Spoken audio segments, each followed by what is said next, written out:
Uh, good evening all. Welcome for a virtual seminar on company audit. Today we are having session on CARO, that is disclosure and reporting. For that we have a very learned faculty from Mumbai, CA Rajesh Mody sir. Vishal, just a minute. Sorry to interrupt you. There is some echo. Sound issue. Hello.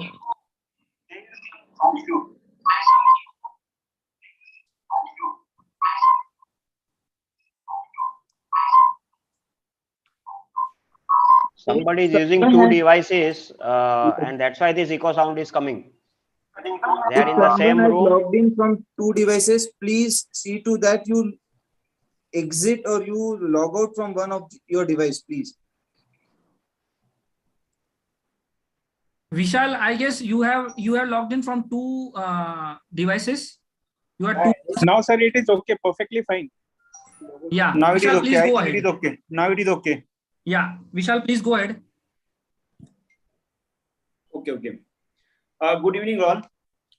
Welcome for a virtual seminar on company audit. Today we are having session on CARO, that is a disclosure and reporting. For that we have very learned faculty from Mumbai, that is CA Rajesh Mody sir. I request Jitu sir to introduce today's speaker. Thank you so much, Vishal, for giving me this opportunity. First of all, at the outset, I will like to thank all the members for giving such a huge response to this webinar series. With this, I request all the members. I urge all the members to pay one-time fees, because we are going to do such more programs. We have planned 10 such series throughout the year. So I will request everyone to take the benefit of one-time registration. Also, tomorrow Commissioner of VAT HGST from Mumbai, Rajiv Mittal sir, are coming to our branch. He is coming at 3 o'clock to 5.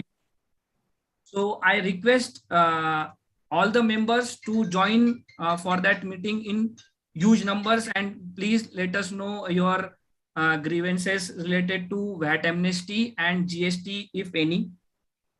Also, we have Institute of Nasik has got an opportunity that Supriya Tai Sule are visiting our branch on 15th May, that is Sunday, at morning 10 a.m. She want to do an interactive meeting with our CA members.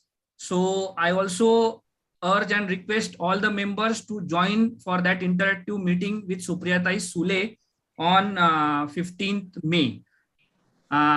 With this, now I'm going ahead with today's topic. It's my proud privilege to welcome a learned speaker like Rajesh Mody sir. Rajesh Mody sir is a practicing chartered accountant in the field of assurance advisory.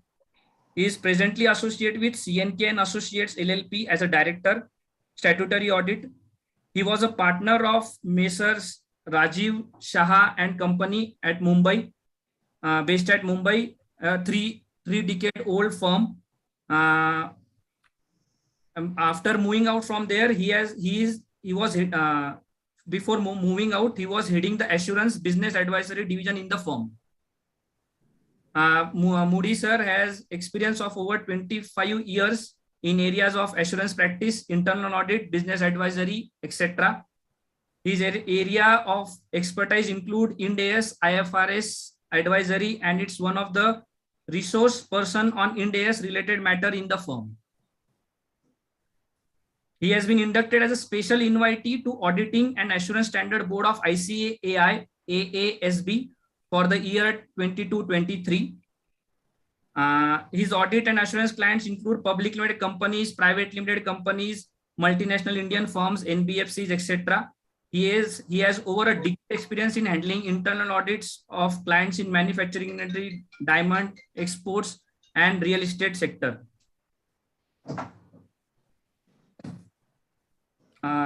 So His passion is training and grooming the next generation on developing positive attitude, how to face adversities in any aspects of life, in DS and auditing. With this, I request Rajesh Mody sir to take over the charge of today's session. Yeah. Thank you, Jitendra and Vishal and Abhijit for giving me this opportunity to be amongst you, maybe on webinar basis, virtual mode, and hope soon we can have a interaction on physical mode. So because that is what we have been missing for last maybe more than 2 years. So hopefully that will happen soon. And yes, the topic what I have been given is very, very relevant, as all of us know that when we will be signing this 2022 March balance sheet, this is going to be very important. And I'm happy that yesterday our CCM and the chairman, vice chairman of Association Audit Committee board was invited, and he has taken schedule 3. I think he is one of the best resource person available for such matter. And as all of us know that there is a direct link between schedule 3, which is revised, and the latest CARO amendments, actually, because both are interlinked. And so whatever you have understood yesterday is going to be very relevant when we go through today's CARO amendment related matters. So keep in mind whatever you have learned yesterday, that is going to help. And wherever you feel that certain understanding you need or clarification is required, then you are always free to ask me. What we can do is that CARO I can divide into 2 parts. One will be like asset related amendments, and then we can have a liability related amendments. So when I complete my asset part, we can break and take some questions if it is there, and then again we can resume with liability side and complete that also. And at the end of the session, again we can have a question answers, or maybe through chat or something, so that I can reply if any clarification is required. But hopefully wherever the relation between CARO and schedule 3 amendments are there, most probably because schedule 3 must have been aptly covered by our Visalji. So hopefully almost all those issues which you all must have had in your mind must have already been clarified, but still I am open to any questions so that we can take. And friends, before I start, I would like to have some give some background about CARO. So let me first share my screen, and then we can begin. 1 second, please.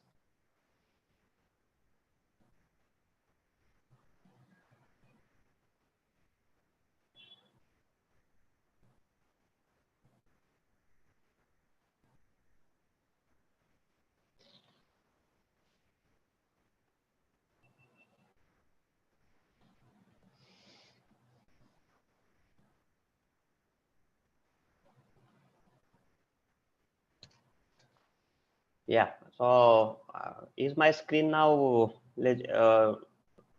seen by everybody? Yes, sir. Yes, sir, it is visible. Okay, fine, Yes. fine. So before actually, friends, we go to the actual matters in CARO, I would like to introduce the background. Most probably all of us know, but as you are aware, CARO 2020 is the culmination of 25 years of journey, which started in 1975 with the notification of Mao CARO. If whoever are in the old practice, maybe prior to 88, they will know that there was a Mao CARO which was there in 1975, which was applicable only to the manufacturing companies. And then over a period of 25 years, there were so many changes made depending on the requirement of the changes in the economy, the business requirements, and accordingly they also change the CARO reporting matters. So, but however, if you look at the past maybe 8-10 years, friends, maybe post what had happened in 2008 and 2010, when there was economic crisis, and then we had this Satyam episode in India, I think that is when government suddenly got this hint that yes, now is the time actually. And world over, if you see, post those crises 2008, even in 2000, when US there were scandals, right? Enron and all those things, Paramlat scam came out, Enron scam came out. I think that's when all the governments across the world, they suddenly wake up and then said that no, we will need to have some better monitoring. And that's how everywhere they've introduced certain regulatory provisions to curb such kind of malpractices, and made it more transparent accounting as well as reporting. And that's how we had revised reporting standards also, friends, in the 700 series actually, which actually now is a speaking kind of report, right? पहले ढूंढना पड़ता था कि भाई what auditor wants to say, but now first para itself is your opinion and then other matter starts. So I think they have changed a majority of the things. They have tried to incorporate so that the users, the readers, the investors will get the relevant information. And even in the disclosure parts, they have made so many amendments when they introduced Companies Act 2013, keeping in mind basically the requirements of the stakeholders, I think. And that's how we have now stringent Companies Act, stringent accounting standards, which are revised. We have Ind AS, which are actually benchmark with the best in the world, IFRS, right? And already the project is on by the our MCA and our institute to make our accounting standard also in line with Ind AS, so that going forward we may have only one standard, that will be Ind AS. Maybe not now, but maybe after maybe 5 years. I think that's what I feel. So then that's how, so that it becomes more transparent. Okay. And same way they thought, based on the episode which happened in ILFS case, that we need to incorporate so many disclosures, keeping in mind the requirements of lenders, right, investors, because they were not getting the information which is required to take a call whether to lend money, whether to invest in some particular kind of company or not. And that's how we have got today's schedule 3, which has taken into consideration all the loopholes which was there, and because of that ILFS could happen, right? So to curb all these things, they brought in schedule 3 requirements. However, if you see, friends, CARO actually was to be introduced 2 years back. It was first applicable from 1st April 2019 onwards, and then because of COVID and other reasons, they postponed it twice. And now ultimately it has become applicable from 1st April 2021. And coincidentally, and I would say luckily, schedule 3 applicability date and CARO applicability is now the same, right? So just imagine if schedule 3 had not come and we had to report CARO initially in 2019 onwards, then what would have happened, friends? See, generally primary responsibility of maintaining the books of account and preparing financial statement and making the disclosures is of the management and the company, right? And auditor has to report on that case. But in that case, if suppose schedule 3 was not there, this amended schedule 3 which requires all the requirements, right, and which is matching with CARO, we would have been asked to report on such areas where management has nothing to say. And as an auditor, we would have taken all those responsibilities, right? So in that sense, I would say luckily, now that because of whatever reason, CARO was postponed twice, and now it is exactly matching with the date when schedule 3 amendment also effective, and CARO also is matching with that same. So now we have a balance there. First, management is taking the responsibility of preparing the financial as per revised schedule 3, giving all the disclosures actually which are directly linked with CARO amendments. So now first the management is taking the responsibility, and then auditor also is saying that, okay, based on the disclosures made by the management, based on the representations, based on the audit procedures which we have carried out, we now report on those disclosures which the CARO Schedule 3 has been asked to do. So I think now it is properly balanced, friend. Otherwise, it would have been injustice for us. So that is one good thing which has happened because of COVID, I would say. Okay. So I think this was the background I thought before we start, so that everyone should know, right? And yeah, so this is our topic for the day. Now, friends, as I said, audit reporting is covered by Companies Act Section 143. We all know. And there are subsections 1 to 15 which lays down the reporting requirements by the auditor, which covers many areas, right? And if you go to 143.11, which is the subject matter of today's discussion, that covers statement to be included in the reports on matters specified. This is Companies Auditors Report Order 2020. So section 143 subsection 11 covers matters relating to CARO. So that is where we give the annexer and then say that as per para 3 and 4 of so and so, we annex here with as annexer 1 or annexer A or annexer B our matters on the CARO, right? This is how we do, and we then attach the annexer to the main report. And actual format for the reporting, right, is governed by SA series 700. So we have 700, we have 701, 705, 706, right? And then we have 720.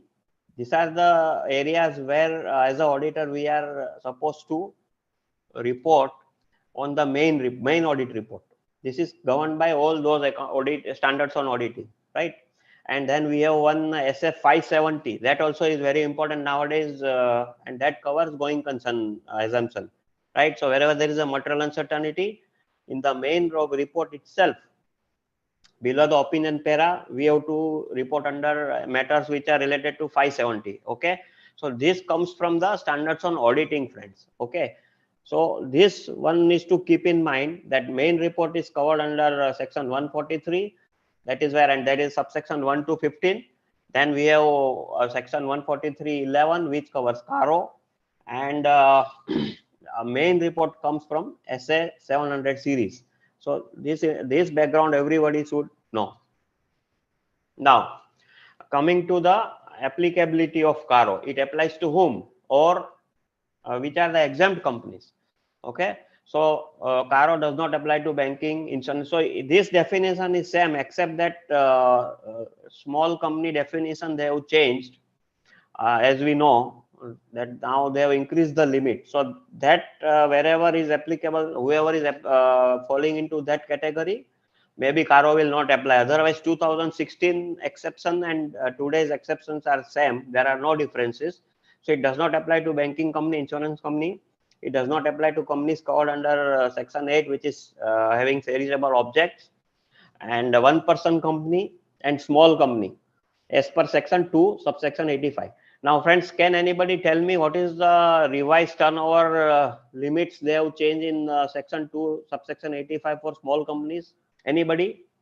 And what is the revised capital limit up to which we can say that yes, it's a small company?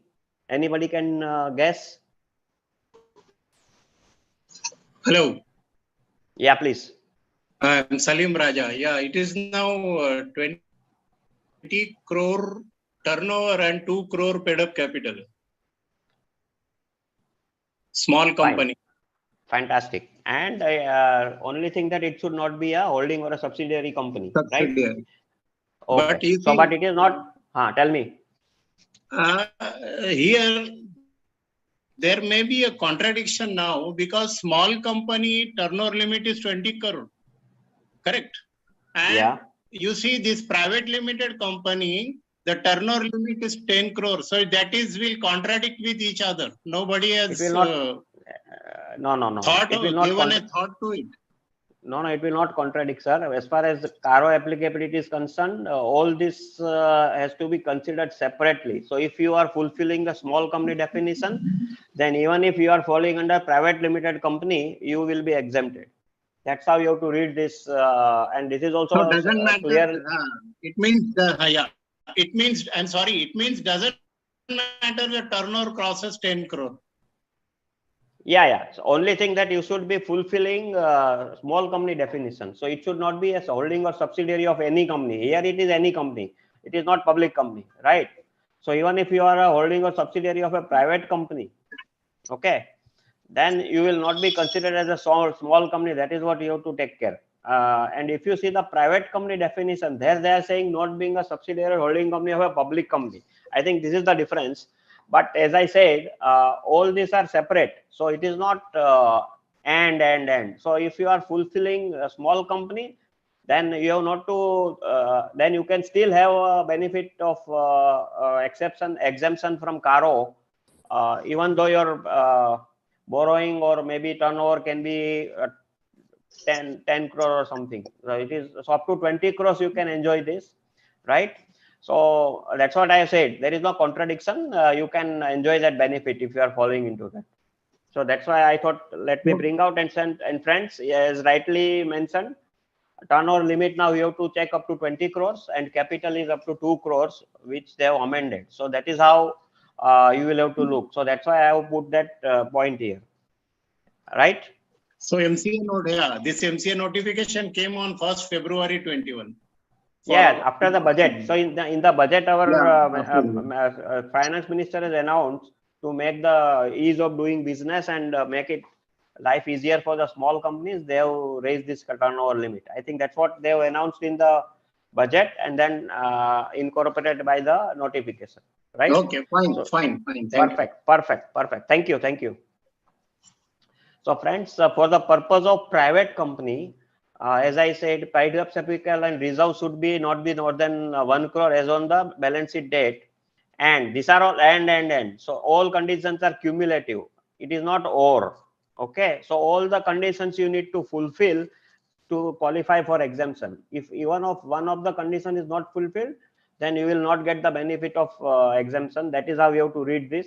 Borrowing should not be more than 1 crore at any point of time during there. So for paid up capital reserve, it is the balance sheet date. For borrowings, it is any point. So even a single day, if it crosses 1 crore, then you will not get the benefit of exemption. And turnover should be not more than 10 crores as far as the private company is concerned. And provided it should not be a subsidiary or holding company of a public company. I think this is how you have to read it. And I think we have been doing it for so many years. I don't think any introduction or clarification is required, because reserves, what we are disclosing in the balance sheet, that becomes our reserves. Share warrant specifically has to be included. Borrowings, if devolved, then even non-fund credit limits also will be included, right? And to be looked at any point of time. Also covers borrowing from NBFC, because they are saying banks and financial institutions. So NBFC is covered under financial institutions. So you have to take that also. And revenues would also include other income. So total revenue, which we now, as per I think yesterday's meeting, you must have now known that total revenue has been replaced by total income. So now whatever that you get, the total figure on the face of the P&L, that you have to consider for the purpose of the last one, turnover. Okay.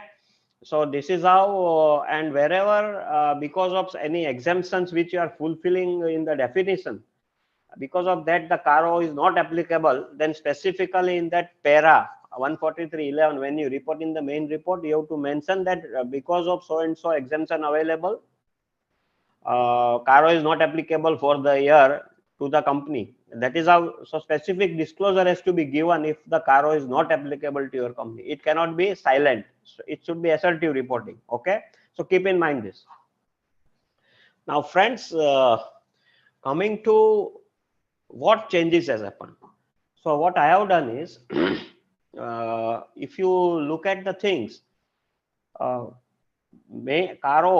main clauses, we have 21 main clauses.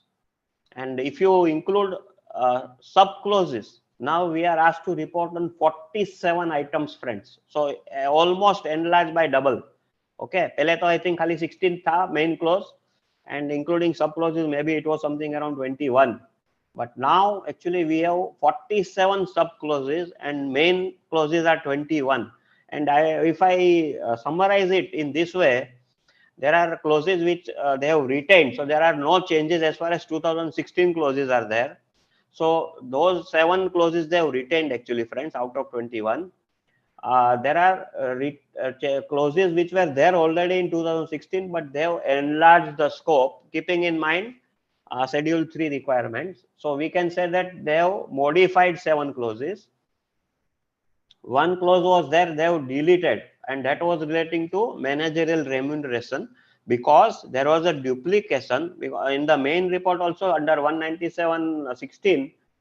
We were reporting for managerial remuneration. So they said that, okay, you are already covered under main report. So it is a duplication. So now they are removing from CARO.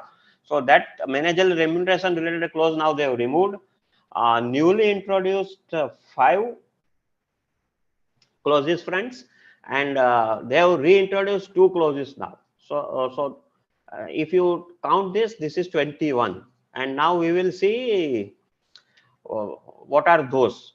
So summary, if I summarize on in a single table, friends, so these are all 21 clauses which we will be asked to report. So newly added are transactions not recorded in the books. I think yesterday in Schedule 3 also you must have seen ability of company to meet its liability. I think in Schedule 3, if you see, they have ratios they have introduced. There are 11 ratios that we have to report. And against that, in CARO, they are saying ability of company to meet its liabilities. CSR, transfer of unspent amount to fund. That also we have, yesterday you must have seen Schedule 3 also now is a specific table is there which says that you please give the details of how we have dealt with the CSR requirements. Then we have one clause on statutory auditor resignation, that what they have added. CFS, till date, CARO was not applicable to consolidated financial statement, friends. However, now clause 21, that is the last clause, they have brought in which only applies. That 21 clause itself applies to CFS, no other clauses applies to CFS. So wherever there are negative remarks given in the subsidiaries CARO report or maybe parents CARO report, only those adverse or negative remarks or qualificatory remarks in the CARO, only reference to those clauses are to be given in the CFS report. Otherwise, no other clauses are applicable as far as CFS is concerned. This is new change they have brought in. Internal audit system, actually they have reintroduced. So in 2003 it was there, now again they have brought back. Case loss, again it was there in 2003, that they have reintroduced now again in 2020 report, 16th month it was not there. So this is how, friends, these are the 7 clauses which they have added. Modified fixed assets, I think they have now brought in intangible assets related things, revaluation, I think they have added inventory, specific. Now till that they were not specifying what is material. Now they have introduced the concept of materiality, a threshold they have given. So above that, whatever is their discrepancy, you need to specifically give the details. So that is the modification. Repayment of loans granted by company, they have expanded. Default in repayment of dues, reporting of frauds, all these clauses they have expanded, friends, keeping in mind whatever changes had happened during the last 2-3 years, whatever experiences of default, of siphoning of funds, diversion of funds, right, evergreening of funds, whatever we had seen in last maybe 2-5 years. I think they have tried to plug all those loopholes, or at least lenders will come to know, okay, this is how the company is doing, so that no other new lender or investor can become a victim, and everybody will know this is what the status of the company is. I think this is the welcome step, friends. Retained clauses, acceptance of deposit, maintenance of cost records, loans and investments under section 185, 186, application of funds raised, means how it is used. Then related party transactions under 177, 188, that it is retained. Non-cash transactions under 192, no change, friends, right? So this is how they have kept it. And deleted managerial remuneration I already covered. So friends, this is the summary which will help you actually to understand at a glance.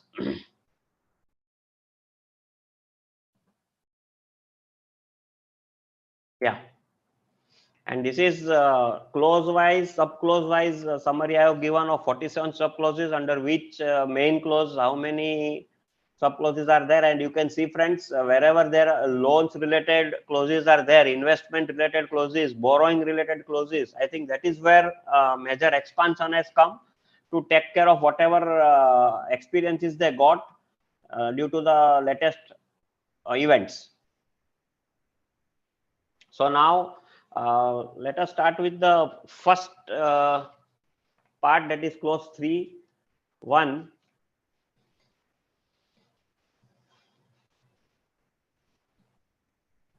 Yeah, here actually what they have added.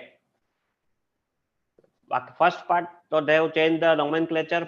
Previously it was fixed assets. Now it is property, plant and equipment, to bring it in line with the changes in Schedule 3 accounting standards, right? So because accounting standards now says property, plant and equipment, and nowhere it mentions Schedule 3 fixed assets. Second part, now they want us to even report on intangible assets, which was, we never used to prepare records for intangible assets, right? Now specifically they have covered that whether the company is maintaining proper records showing full particulars of intangible assets. So this is the addition, friends. So modification they have done. And again, second clause is same, no change, where physical verification has been done or not, and whether there is any material discrepancy, and how it has been dealt in the books of accounts. I think this is already it was there, only nomenclature they have changed. So but here main clause is, friends, intangible asset related. That is how we will have to now take care that we create awareness amongst management. Now intangible assets also should have separate register which gives all the details how we prepare for PPE. So normally what should it give? Details of items self-financed or assets on lease, details of PPE that have been fully depreciated or have been retired from active use and held for disposal, details of PPE that have been fully impaired during the period, bifurcation between self-generated intangible assets or acquired intangible assets, details of investment property and assets held for sale. I think we know all this, that yes, whenever we have FAR, it should be in depth. It should cover everything, so that the whole history of that particular asset should be available to anybody at any point in time. And that's why all this information is required, friends. So has to be seen that they maintain this. And as far as intangible is concerned, what generally happens is that they may have patent, copyrights, trademarks. So where we find only that receipt which they make payment for as a fees, right? And it is debited to P&L. So normally they may have that certificates or documents which is there in their safe, but records are not kept. So now they will have to actually reconstruct that register itself and bring out all those patents, copyrights, whichever are there with them, and start keeping record of those things, when it was renewed, up what is the date of expiry, again it is renewable or not. So and then all those receipts also should be mentioned so that retrieval is possible. Okay, so this is a one-time exercise which will have to be done to first time prepare this register, and then every year they need to maintain and update that register. So that will be important. And as far as PP and intangible assets are concerned, I think this is what generally should be part of your FAR. So, and where this quantity and situation, this will not applicable to intangible assets. Otherwise, all these details should also be given for intangible as well as tangible assets. So friends, please ensure that management keeps such records, and it should be available to you for as an auditor, because now specifically you need to report that whether management has maintained such records or not, right? And second thing, it will have impact when you report on ICOFAR also, because if registers are not updated properly, then there is a control issue which is involved. And second thing, verification of fixed assets is also important part, PPE. So that also we need to ensure that management is following that. They have a program for actually doing the physical verification and then matching with the records and FIR register. It should match. So that also is now important, because many times I have seen that in SME sector specifically, they don't take that physical verification. They don't have that system also to put barcode or list out the inventory of PPE by putting that index number or identification number. I think it's time now, friends, because that disclosure requirements has increased and our responsibility has gone up. So it will be important that we train them that now please take it seriously, otherwise there can be issues. Now, what can be the practical challenges, friends? Right? Okay. So this is what is important. I was trying to say, physical verification. So even though it was there, but because now responsibility has gone up, so it will be important that they maintain it properly. Okay. Same part, one more clause which they have now added, friends, is whether the title deeds of all the immovable properties other than properties where the company is the lessee and the lease agreements are duly executed in favor of the lessee, disclosed in the financial statements, are held in the name of the company. If not, provide the details thereof in the format below. So if you see, they have now specifically given the format in which you need to report. Okay, so description of property, gross carrying value, it is in whose name it is held, whether that person in jiske naam pe property, whether he is the promoter, director or relative or any employee of the company jiske naam pe property hai, immovable property. Period held, indicate range wherever applicable, means either specific date say ya fir maybe from since last 5 years, so range can be given. And specifically reason for not being held in the name of the company has to be now provided specifically. And wherever there are disputes, you will have to give the details of dispute also. So now, friends, here what is important is that it's a fact based reporting.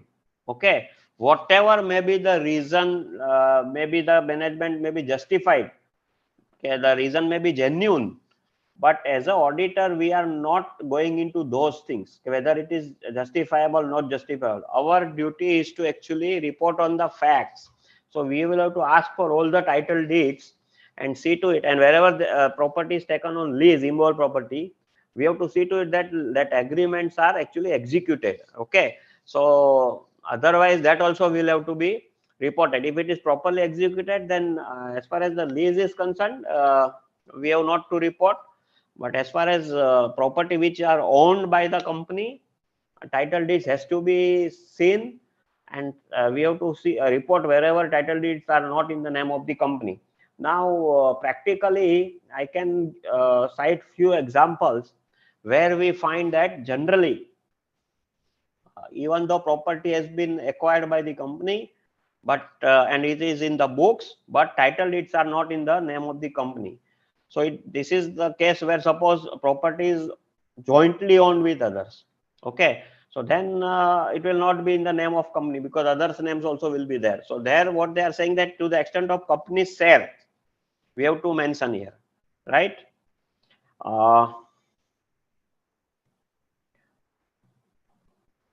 Many times what happens, there are acquisitions which happens, merger, acquisition. In that case, we acquire property, right? So as per the NCLT order, property gets vested from the appointed date.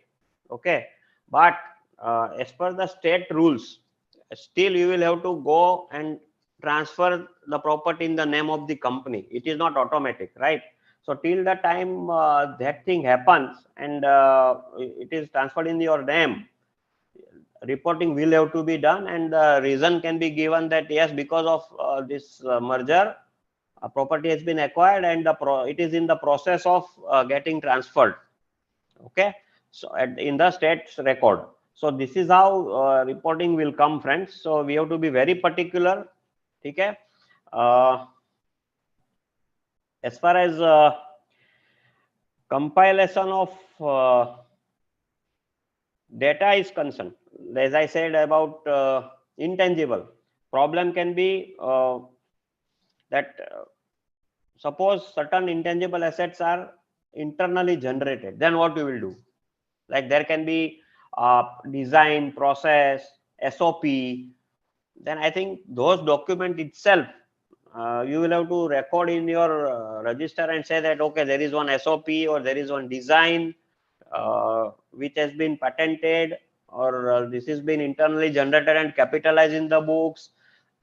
Sometimes what happens that company acquires another company including certain intangible assets.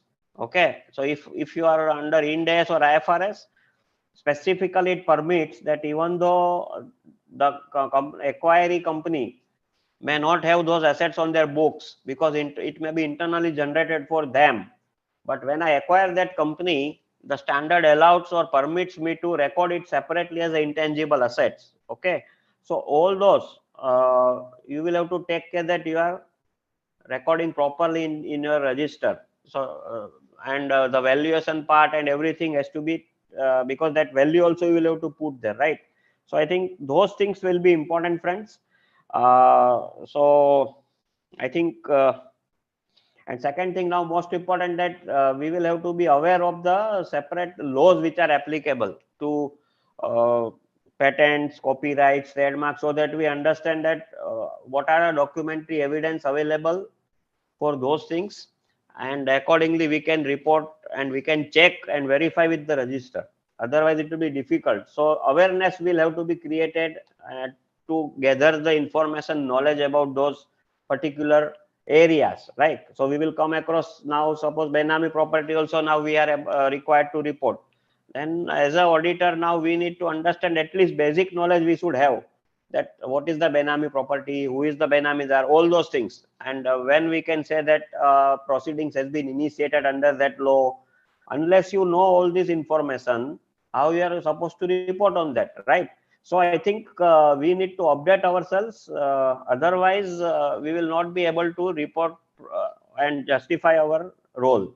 So that's what, friends, please create awareness. I would request even the conveners that possible, then you can keep one session on those important items which has been added to create awareness about the requirements of those particular laws. So that can also be, I would say, one session wherein you are covering and you are asking the experts in this field to give a session, so that at least that basic awareness gets created amongst our members, and then they understand what is the role. And so I think that is what I wanted to say, friends. So here, immovable property held as inventory is not covered. Only important is non-current assets would be covered in the scope, right? PP, investment property, or other immovable property. So if it is in real estate company, suppose land is there, but it is for I'm keeping it as inventory. Okay, then that is not be treated as a immovable property. So this will not be covered under PP, right? Okay. Sometimes what happens, friends, that certain societies does not permit any company to hold flats in a cooperative society. So they insist that it should be in the name of the individuals, like directors or KMP, etc., etc. So in those cases also, you will find that title deed is not in the name of the company, right? So this kind of investment property, which is in the nature of flat, which the actually company is holding, you need to disclose it with the reason that because society does not permit, so it is in the name of the director, but otherwise it is, and that's why title deed is not in the name of the company, but otherwise company is the due owner, right? So this is also covered. And if not held in the name of a company due to dispute, full details to be given. Okay. And if it is in the name of promoter, director, that so specifically they have said that you have to specifically mention if it is in their name and with the reasons. This is now regarding revaluation, friends. So previously it was not there. Now it is a new clause where it says that whether the company has revalued its PPE, including ROU assets or intangible assets, or both during the year end, and if so, whether the revaluation is based on the valuation by registered valuer, specify the amount of change. If change is 10% or more in the aggregate of the net carrying value of each class of assets, then please report. So here, friends, if you look at AS 10 or Ind AS 16, there is a detailed disclosure as far as that schedule which we give for movement in the property, plant and equipment or intangible assets. There is a separate disclosure we give. Movement also we capture everything, including revalued asset, and there is no threshold, right? So all even if it is below 10%, then also actual amount has to be disclosed as far as that schedule is concerned of PPE or intangible assets. Here for CARO, they are saying that if it is changes more than 10%, then you report. Otherwise, you can say just that it is valuation has been done, but it is not increase. The change is not more than 10%. So that is how you will have to report under CARO. Okay. So again, this is important. And second thing, even if you look at the accounting standards, there also they never say that whenever you are doing any revaluation, it has to be done by registered valuer.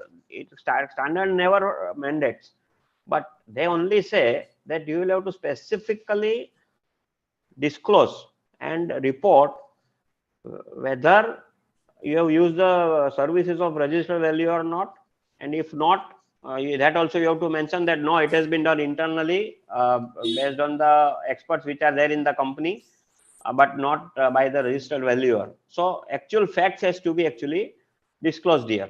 And as far as intangible assets is concerned, under IGAP, standard is very clear. It will not permit you to use revaluation method, but however under Ind AS, revaluation is permitted even for intangible assets. Okay, but as far as PP is concerned, revaluation is allowed. However, it should be done as a class. You cannot pick and choose that, okay, I have suppose land at 3 places. So I will say only I will do revaluation for one place. No, it should be class. So if I say land I am revaluing, then wherever land is lying in the company, whichever geographical situation, you will have to revalue all those land together. So that is how the standard says. So that same will apply here also. And CARO reporting comes only if that change is more than 10%. Otherwise, you have to just mention it is not increasing 10%. This is how it has to be, right?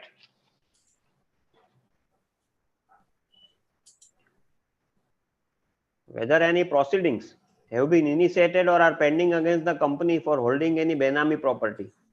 Here, friends, reporting comes only in the books of the Benamidar, means not the beneficiary, or the auditor of the company who is actually holding those property on behalf of the ultimate beneficiary. Okay, so beneficiary ke books ka auditor will not report.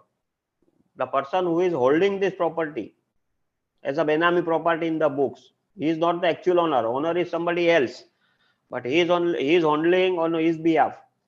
Actually, proceeds have been actually provided by that person. Only he is using my name and my company's balance sheet. So the auditor of this company who is holding the property on behalf of the beneficiary, that company को ये CARO reporting will apply. So that be very clear, friends, not in the books of the actual beneficiary. ठीक है? And here important point is that as an auditor we need to report whether any proceedings have been initiated or are pending against the company for holding any Benami property. Okay, so as I said, it is not the ultimate beneficiary, but the person who is actually holding that property on somebody else's. In case the proceedings are initiated post balance sheet date, but before the signing of auditor's report, the auditor would be required to report in case such proceedings related to property owned by the company as on balance sheet date. So you have to keep in mind that subsequent events up to the date of signing of the report, if proceeding gets initiated, then also you have to report. It is not that only 31st March तक देखना है आपको. आज तक जिस दिन आप report sign करते हो, till that date, whether any proceedings have been initiated under Benami Property Act, that date तक का आपको cover करना है period. And if such thing has happened, then you need to specifically report.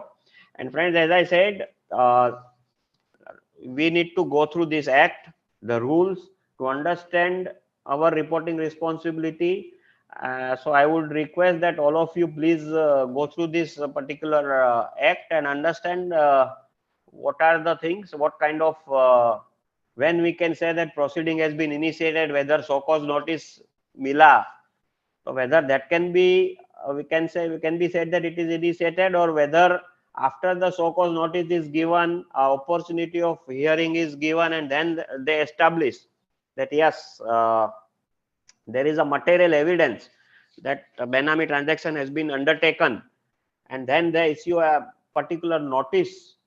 That is the time when we say that proceeding has been initiated, and that's why we have to report at that point in time and not at the time when we receive so cause notice. I think these are the gray areas, friends, because one of the interpretation is that just by issuing a so cause notice, it does not mean that proceeding has been initiated.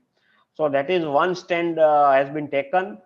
But yes, as I said, we need to go through this particular act and understand when that reporting responsibility arises, whether at so cause notice level or when actually actual notice comes for the initiation of proceedings. My interpretation is that so cause notice is not considered as a proceeding initiated. Maybe once that it is established that there is Benami transactions, and accordingly if that officer issues a notice, I think that is the point in time we can say that proceedings has been initiated and reporting will arise. Otherwise it should not arise. That is my interpretation, friends, but as I said, we are not experts into this field, so this is a gray area. We need clarification on this.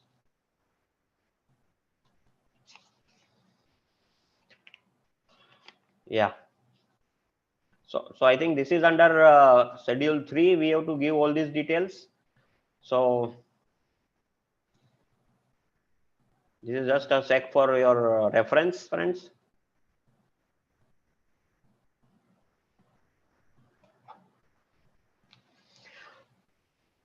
So having covered first part, that is property, plant and equipment related area, now let us move, friends, on another important amendment, which is very vast: investment guarantee, securities, loans and advances. I think this is one clause, I think, which they have specifically brought to cover many loopholes which was existing.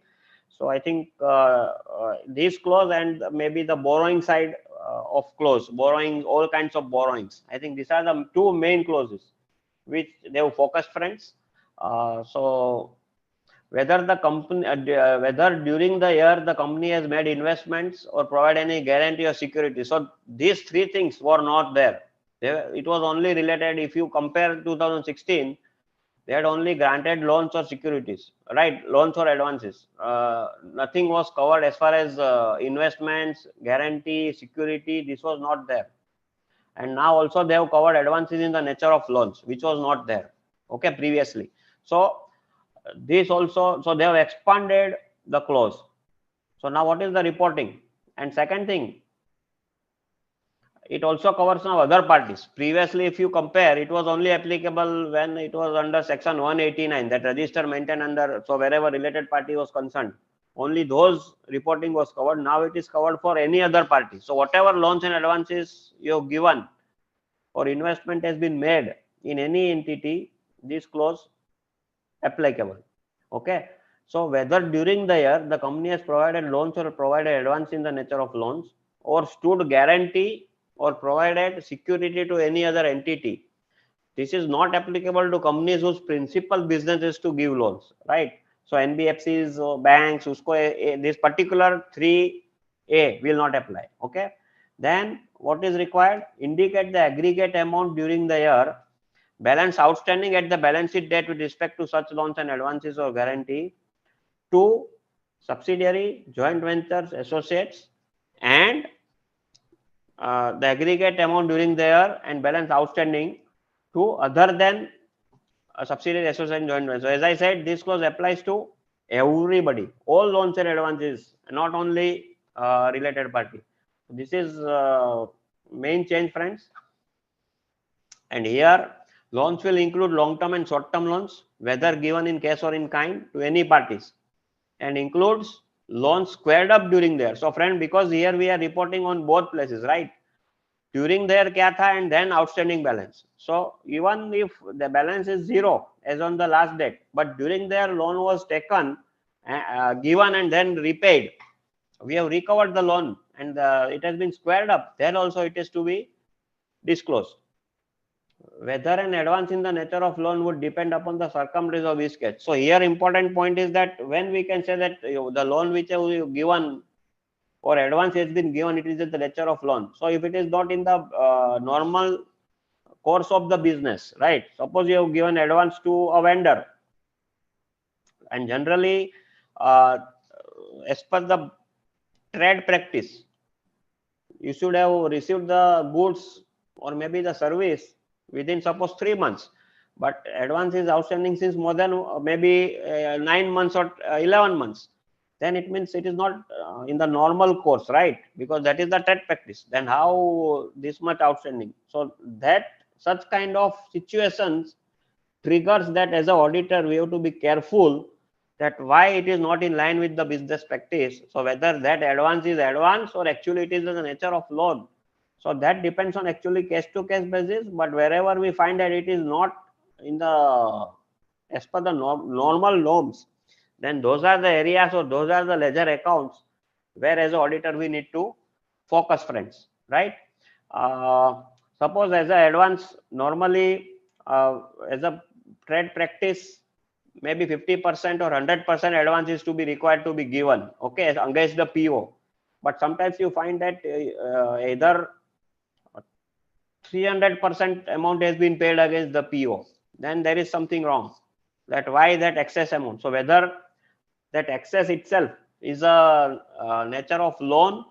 So this is how, friends, you will have to take care and try to find out, because this is going to be difficult task, not easier, because they will try to camouflage as advances even if it is a loan. But this is how we will have to use our expertise and skepticism to understand and find out such accounts.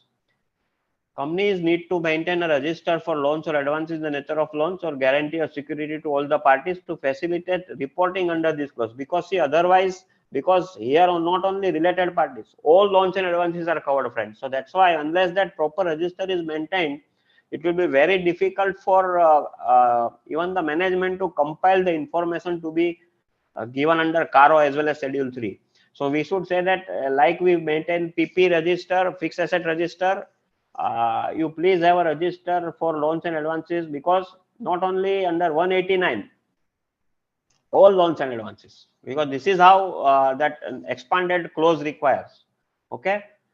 And subsidiary, joint venture, associate should be identified as per the definition under the Companies Act, friends. So what will happen? I have been told that most of the participants are dealing with the SME clients, but suppose you are dealing with Ind AS or IFRS client, then as per Ind AS 110, which covers consolidation related matter, there the definition of subsidiary, associate, joint venture is very different than Companies Act. So what will happen, friends, that may be possible that under if you are under Ind AS, you may have disclosed few more subsidiaries which may not fall under definition of Companies Act. Okay, so when you report under CARO, you have to ignore the subsidiaries which they have identified by using 110 principles, and you have to apply only Companies Act. So there can be discrepancy between both the reporting, but here it is very clear, when we report under CARO, we have to stick to subsidiary definition as per the Companies Act, which is actually rule based kind. Okay, there it is control based. So possible, and many times what will happen, that here under CARO you will find that there is one subsidiary, but under Ind AS 110 they may say that it is not my subsidiary. Possible. So there can be situation, but here when we report under CARO, it should be as per Companies Act, ignore 110. Okay, and we have to confirm compliance with whether they have satisfied whether that permission resolution from board is taken or not, whether 185, 186 requirements have been fulfilled or not. I think this was there earlier also, but we have to be very careful that all those compliances, whether the company has fulfilled while lending or making the investments. And as I said, this clause is not applicable whose principal business is to give loans. And friends, this is the format where first part columns are actually guarantee, security, loans, and advance in the nature of loans. And they want two information. One is aggregate amount provided during the year, bifurcating into subsidiaries, joint venture, associates, and others. And then second part they want is that what is the outstanding balance as at the reporting date. Again, how much of subsidiaries, joint venture, associates, and bifurcated into how much guarantee given, security given, loans given, and advances. So this it captures everything in a summarized format, friends. So this is the format I would say you should use for reporting under this CARO clause.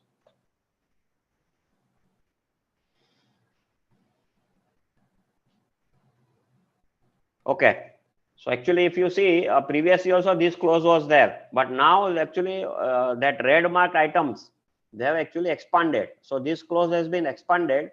Investment covered, guarantees covered, security covered. All loans and advances in the nature of loans and guarantee provided, they have actually added, are not prejudicial to the interest of the company. Now here, friends, many times what happens that prima facie you may find that certain things are prima facie prejudicial, but that may not be the case, right?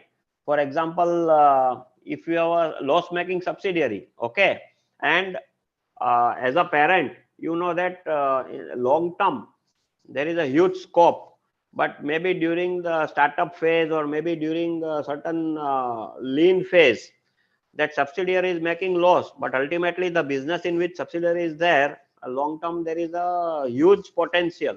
So if you infuse funds as a part of investment into those loss making subsidiary, that does not mean that it is prejudicial to the interest of the company. So again, just on the face of the thing you should not go. You have to go beyond, understand the management's intent, go through the evidences as a support, and then decide whether prima facie it is prejudicial or not. So this is one of the examples which I have given. There can be many other situations. Okay, but point is that don't go just by face of the thing. Substance is important. Okay, so that's what I would say, that you have to take care, not just on the face. And this applies to all the companies, friends. Not even if it is NBFC or bank.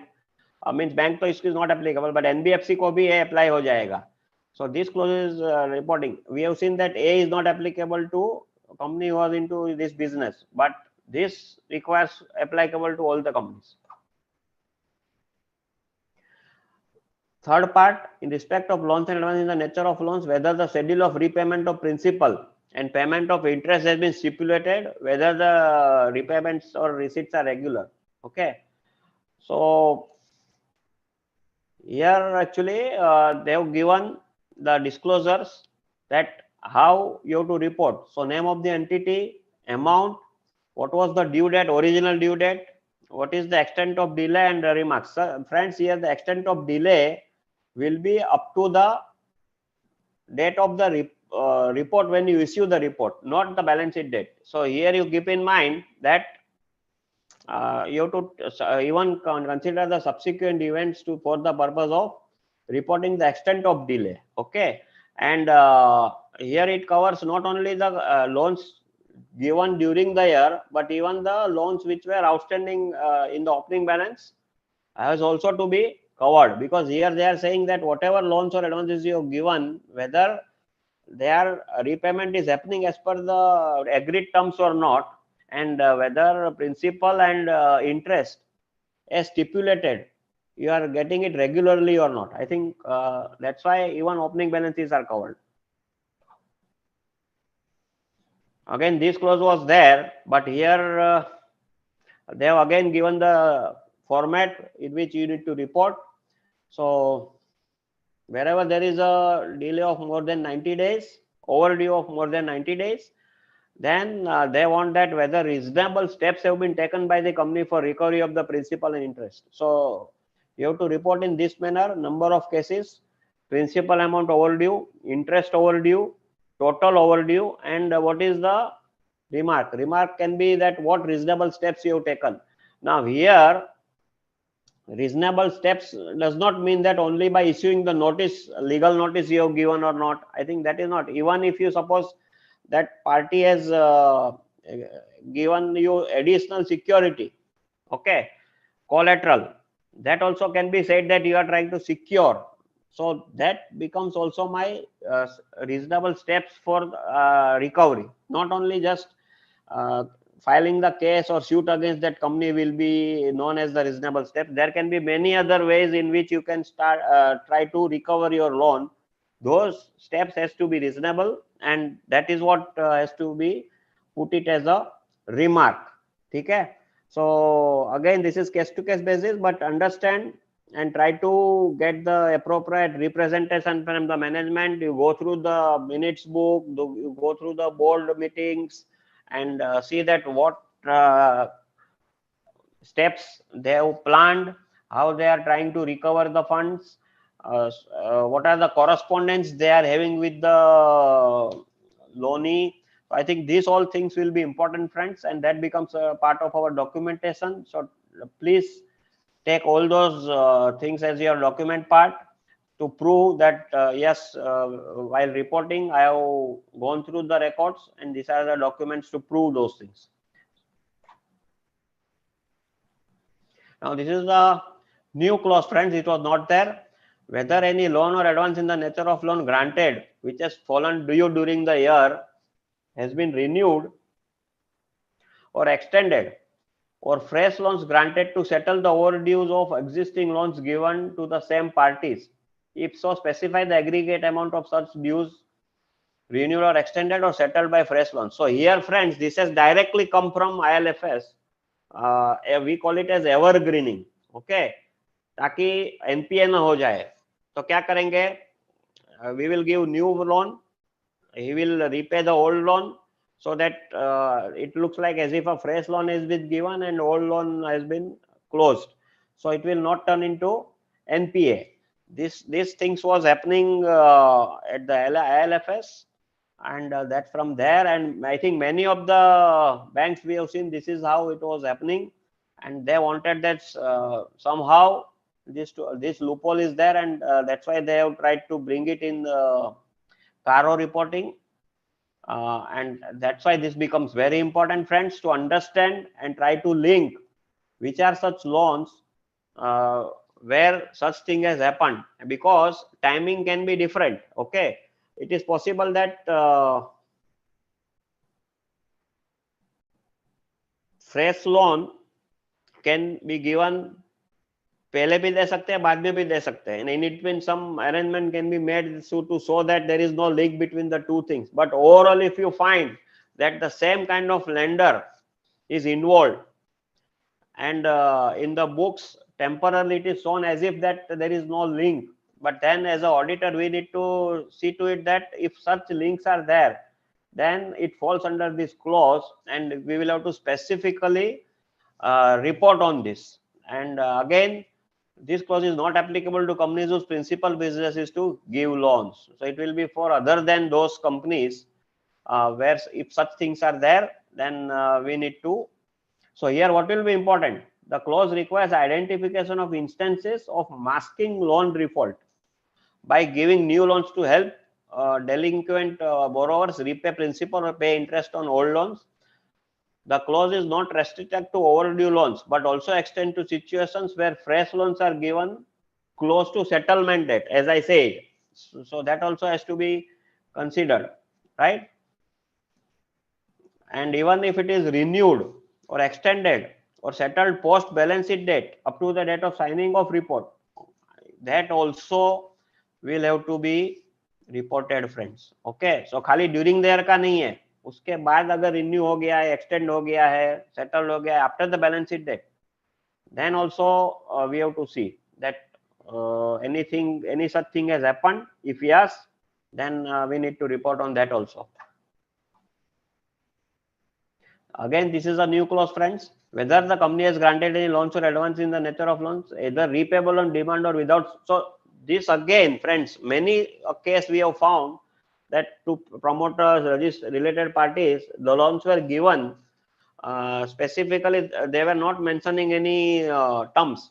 Okay, so like, and they were operating as if it is like a current account. So now specifically they have brought in this clause to close that loophole, that wherever either loan is repayable on demand or there are no terms which are specified either for period of repayment or interest or anything, then this clause requires to report the gross amount of loans or advance in the nature of loans that are granted to promoters related party. Okay, so specifically now we will have to report if such things are there. Previously this was not required. And what is the format, friends?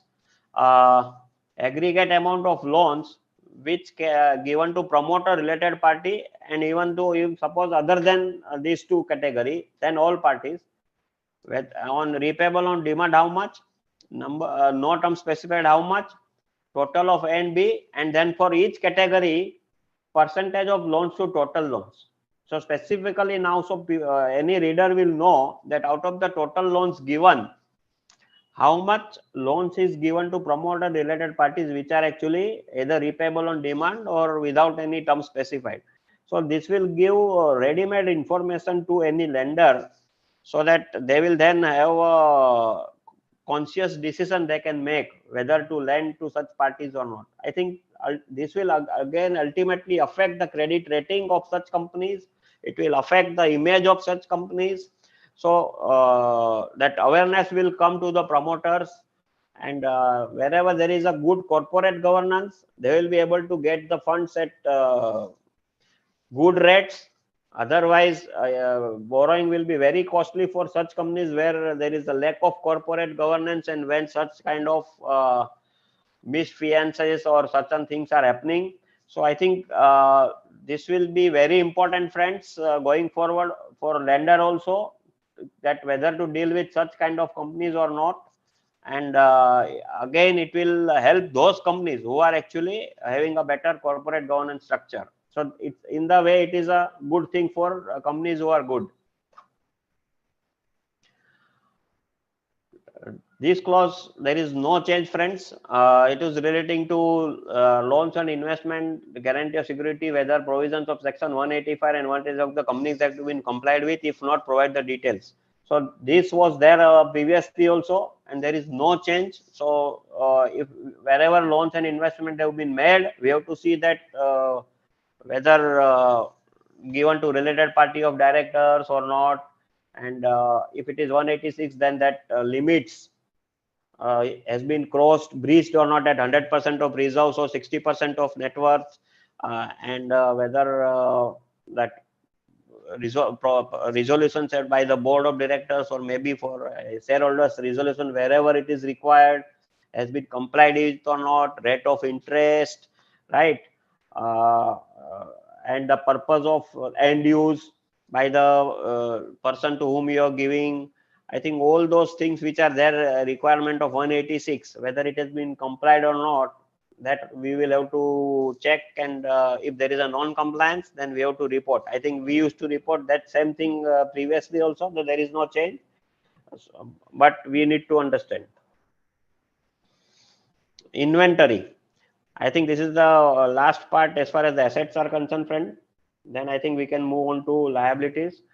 Whether physical verification on inventory has been conducted at reasonable intervals by the management, and whether, in the opinion of the auditor, the coverage and procedure of such verification by the management is appropriate. So here, friends, we can break this into two parts. Previously, we were not required to report on the coverage, right, and the procedure of such verification. Now, specifically, they are asking us to report on that. And second part is whether any discrepancies of 10% or more in the aggregate for each class of inventory were noticed, and if so, whether they have been properly dealt with in the books of account. So I think we can divide it into two parts. First thing, as an auditor, we will have to see that what is the procedure, what the SOP is there for, what are the instructions given by management for the purpose of verification, what is the frequency, what is the coverage, whether all the important inventories are actually covered during the year at least one time. So that all things we will have to first inquire, see the documents, and then we should be also present at the time of inventory valuation, inventory when they are conducting the stock audit, and then see that whether coverage is proper or not, they are covering the proper population of the inventory or not. And then at the time of valuation, we have to see that as a class of inventory, maybe it can be ABC, when maybe it can be fixed finished goods, raw material, stores, right, WIP, that can be the category. So within that category, if in totality, and we have to see value and not the quantity. Okay, so value wise, if there is a 10% or more discrepancy, then that needs to be reported here. Okay, so friend, here it is very important, because as I said, coverage and procedure के ऊपर specifically अभी report करना आएगा जो पहले नहीं था.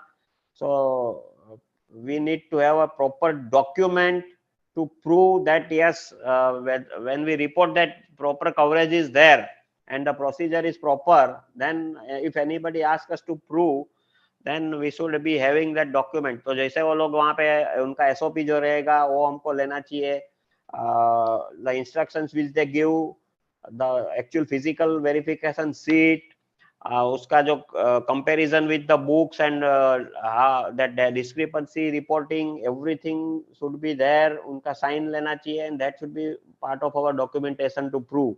Okay, so be careful, friends. This is going to be very important going forward.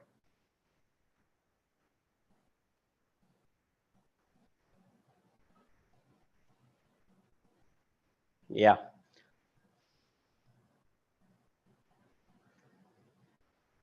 So now this is actually liability side, friends.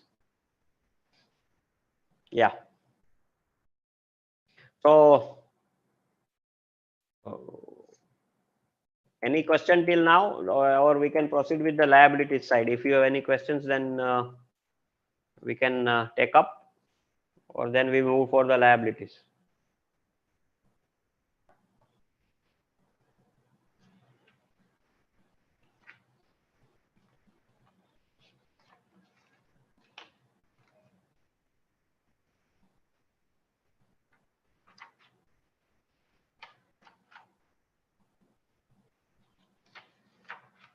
Okay, So friends, let's move for the liability side. Again, previously also this clause was already there, right? But now they have expanded. So what they have done, पहले क्या था, IPO, FPO was covered, ठीक है? Now, and term loan was there also, but now specifically term loan they have removed from here and they have taken it separately. Okay, so now they have specifically focused on the issues with the public company comes up, like IPO or FPO, and any preferential allotment or private placement. So ये सब उन्होंने capital raising related जो रहता है ना closes, उसको एक close में डाल दिया, टर्म लोन को यहाँ से अलग कर दिया. I think this is the main thing. So previously IPO and FPO was covered already. Now specifically they have covered section 42 and section 62 also. तो राइट इश्यू भी आपका आ गया, आपका प्रेफरेंशियल अलॉटमेंट भी आ गया, प्राइवेट प्लेसमेंट भी आ गया, इवन कन्वर्टेबल डिबेंचर्स अगर आपने इश्यू किया ड्यूरिंग देयर वो भी आ गया. तो then if such thing event has happened, then we have to first see that whether they have complied with the requirements of sections 42 and section 62, which actually deals with if you want to go ahead with preferential allotment or private placement, then what procedures or what are the requirements to be complied as per those sections. तो पहले तो वो देखना पड़ेगा. And then जो भी funds आपने raise किया है, whether it has been used for the purpose for which it was raised, if not, provide the details of कहाँ पे use किया है उसको. Okay, so I think this is important. Now their focus is not only just कि भाई use नहीं किया है जिस purpose के लिए, now also they want that कहाँ पे किया है. Okay, और अगर आपने उसको rectify कर दिया है बाद में, then also they want that also you report. There was some default, suppose, and then again you have rectified those things, then also they want that you should report. So here again it is important that investor को मालूम पड़ेगा कि what purpose के लिए I have given the funds or invested the funds into that company, whether those have been utilized by the company for the purpose for which it has been asked for. I think this is very important, friends.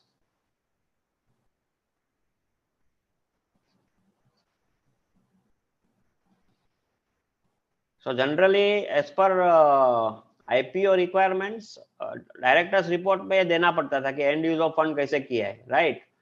And SEBI LODR also requires that in the financial statement, utilized and unutilized funds has to be given. Okay. So here what will happen? One-to-one relationship is not required, but you should review balance sheet, cash flow statement, and current ratio to find out that whether any such diversion of funds has happened or not. Okay, so and in case of funds not utilized, we have to report.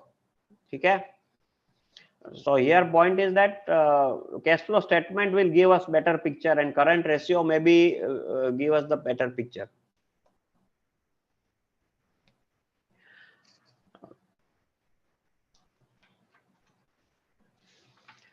Now second part of inventory from the lender side, whether during the any point of time the company has been sanctioned working capital limits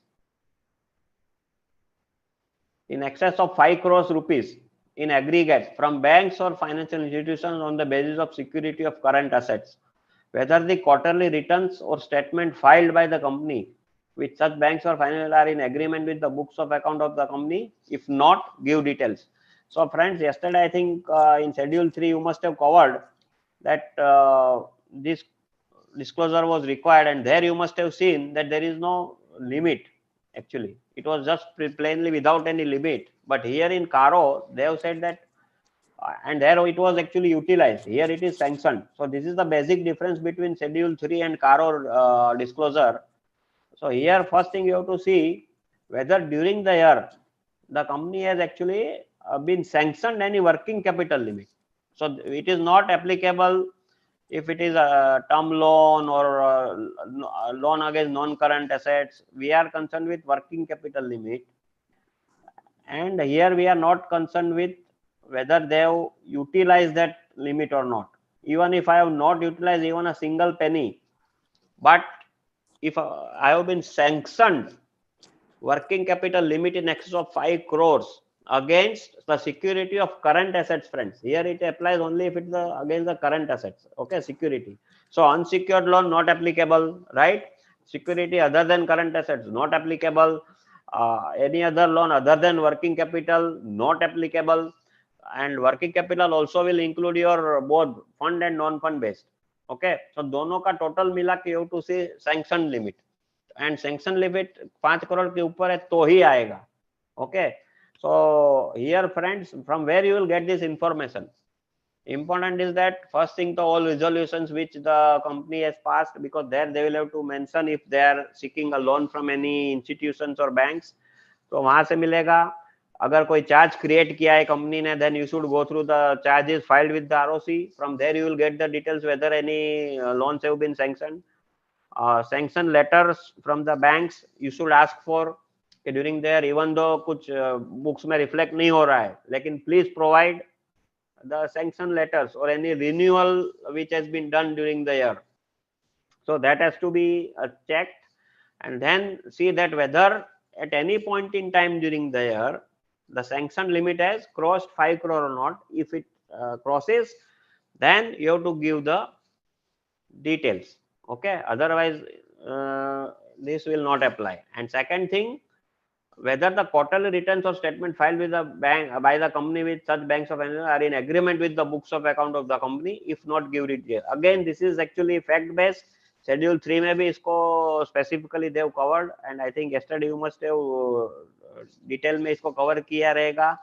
So again I am saying this is fact based, friends. जो भी है justifiable reason है, non justified reason है, we are not concerned. We have to just see whether it is matching. Not matching, तो उसका reconciliation we have to ask from the company, and we have to disclose here. I think this is what is important. ठीक है.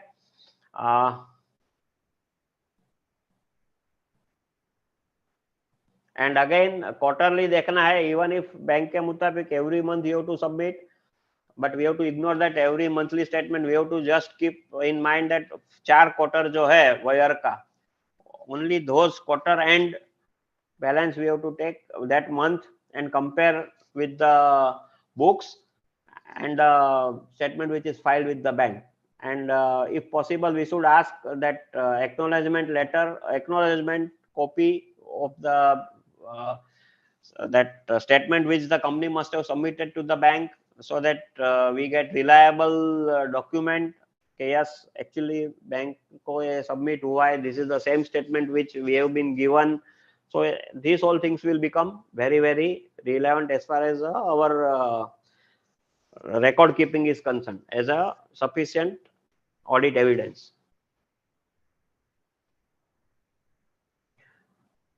Default in repayment of or payment of loans. Okay, so here also now specifically they have given the format, whether the company has defaulted in repayment of loans or other borrowings or in the payment of interest thereon to any lender. Okay, तो पहले क्या था, financial institution, bank, government or dues to debenture holder. Now they have said it to any lender.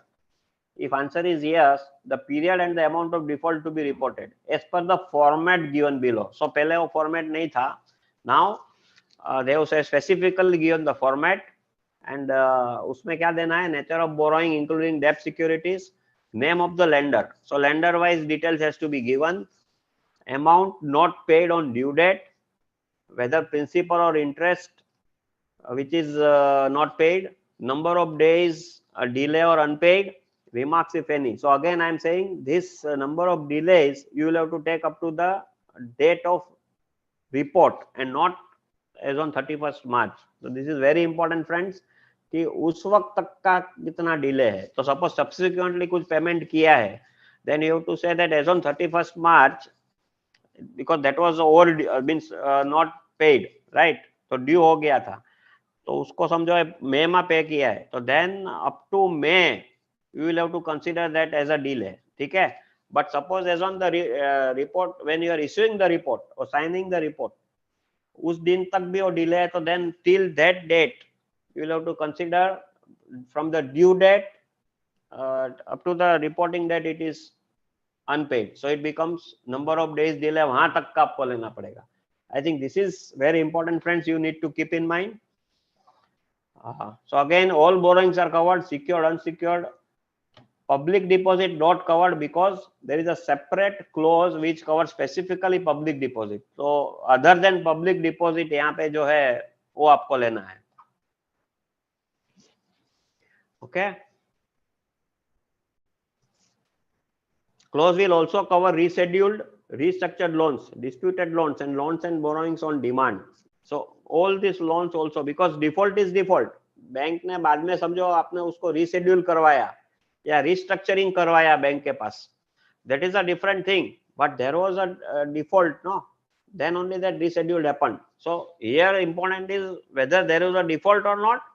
It has to be reported. Okay. Period up to the audit report, as I said. आपको लेना पड़ेगा.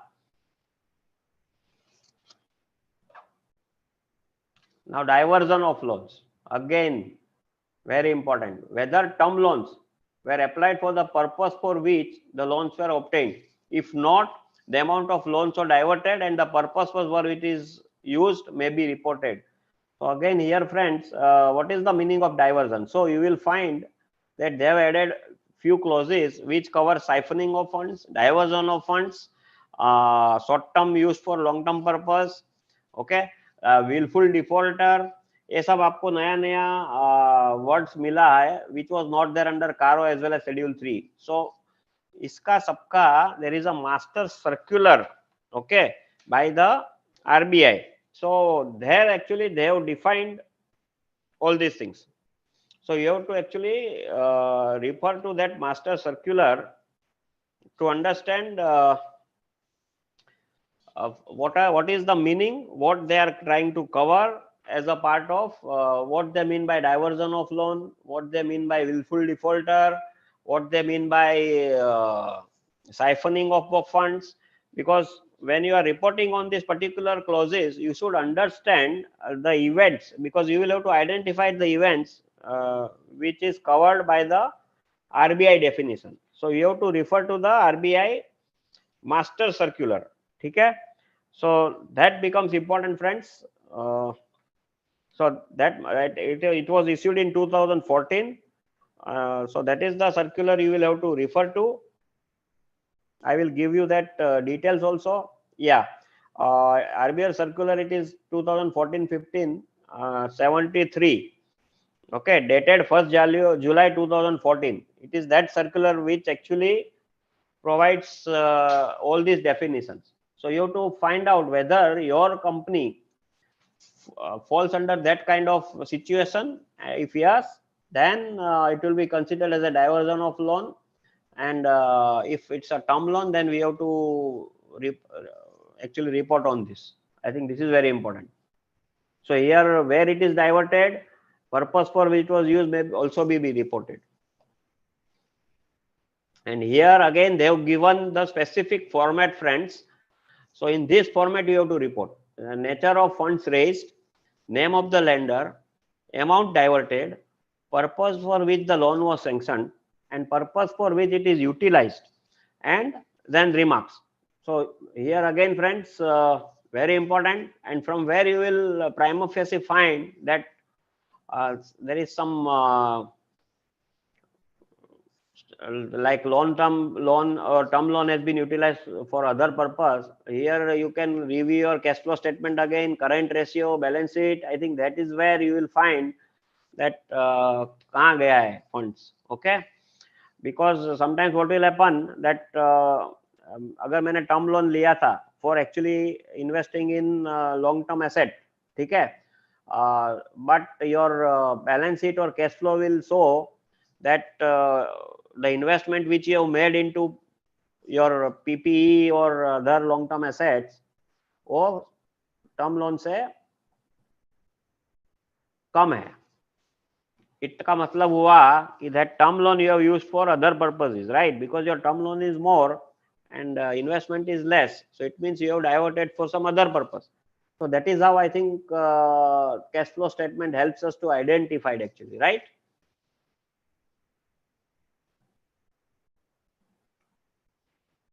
Now this is again very important, friends. Again it is linked. Short-term funds used for long-term purpose. Whether funds raised on short-term basis have been utilized for long-term purpose, if yes, the nature and amount of the to be indicated. Here again, friends, we call it as asset liability maturity table.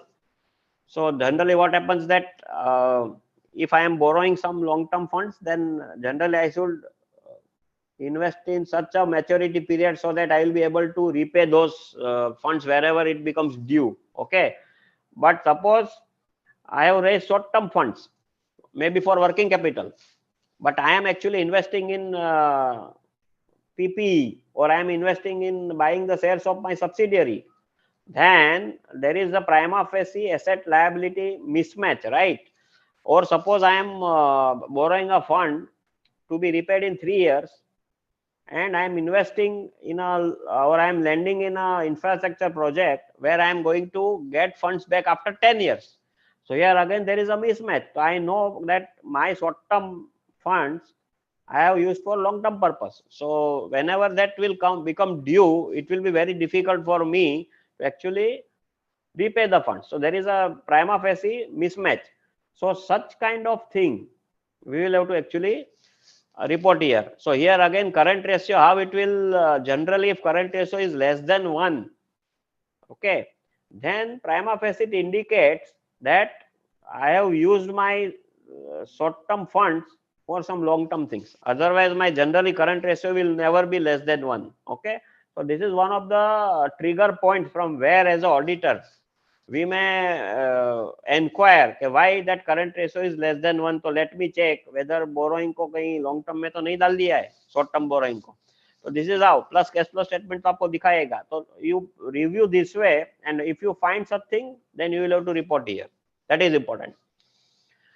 And I think now the last two clauses as far as borrowing is concerned, friend, it is relating to your funds which you have borrowed for the purpose of meeting the obligations of subsidiary, JVs or associates. And the last clause relating to funds is you have actually borrowed on the pledge of the shares of your subsidiaries. So दोनों उन्होंने cover किया है. So that because such kind of events also has come across, so they wanted to plug that also, that loophole. So they thought that let us also include this in part of CARO. So they have added this new clause. So here आपको क्या देखना है कि borrowing किससे किया है आपने. So it includes bank, financial institution, company, LLP, trust, government, all सबको उन्होंने involve किया है. So if you have borrowed funds from all these any kind of entities to specifically meet the obligations of your subsidiary, if so, give details thereof with nature of such transaction, the amount in each case. Okay. So this is very important, friends.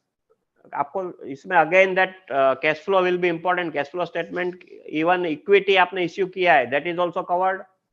ठीक है. आपने अगर equity में invest किया है subsidiary का, that is also covered, or subsidiary को loan दिया है, that is also covered, because ultimately you have to see that whatever funds you are giving to that subsidiary, it has been subsidiary is using that fund actually to meet its obligation. ठीक है. So then you have to report here कि आपने borrowing किया है और subsidiary को या तो इक्विटी में इन्वेस्ट किया है या फिर उसका डेप्ट आपने एज अ लोन आपने दिया है, और you have directly actually paid to the vendors or lenders or employees or statutory authorities of your subsidiary, or subsidiary has used that funds for making payment to this type of entities, then this reporting will come, friends. So here what will happen, that you will have to also ask the from the subsidiaries auditor, okay, please confirm if any such thing has happened, because and plus as a parent auditor, you have a right to take a representation from the subsidiaries management. You have access to the subsidiaries accounts also now as per SEBI rules also, and companies act में भी आपको power है कि subsidiary का information आप मांग सकते हो as a component auditor. So you have to send the questionnaire and specifically cover all these points that he also has to reply to you, take representation from the management also, and you also go through the subsidiaries financials, cash flow to find out that any such event has happened. Then this will be covered under reporting. As I said, this is ulta. You have raised the funds based on the pledge of securities held in it in the subsidiaries, JVs or associate companies. If so, give details thereof and also report if the company has defaulted in repayment of such loans raised. So here, point is important. Point is that you have borrowed the funds by pledging the shares of your subsidiaries which you have invested in, or JVs or associates. So here again, you have to find out in the demat account or somewhere that pledge is mentioned, or specific agreement is there with the lender जहाँ पे आप actually आपने shares pledge किया होगा. Okay, अगर उसके ऊपर समझो चार्ज क्रिएट किया है तो from there also you will get it. Okay, and if there is a default you have made on repayment of such loans which you have borrowed, then you have to report that. Okay, so again this clause covers all loans taken during the year, even if it has been repaid during the year. So anything, if that event has happened, then you will have to report on this. That is important, friends. Now, as I said, there is a separate clause for deposit. So here there is no change, only one change they have made. They have added which are deemed to be deposit. So पहले क्या था, pure deposit जो था, accepted deposit under section 73 to 76. Only if those cases were involved, then you have to report. Now they have added which are deemed to be deposit under that section. So if you see that acceptance of deposit rules, there are certain deposit there. They are saying that even though it is in the normal course of like advances, but if they fulfill the conditions they have defined, then they will be treated as if they are a deposit. So this also now they have added here. Okay, so if you remember, company has to file DPT 3 in certain cases where deposit लिया है या फिर team deposit भी उनके पास होगा. Like customer से advance आया है and you have not supplied the goods or services for more than 365 days.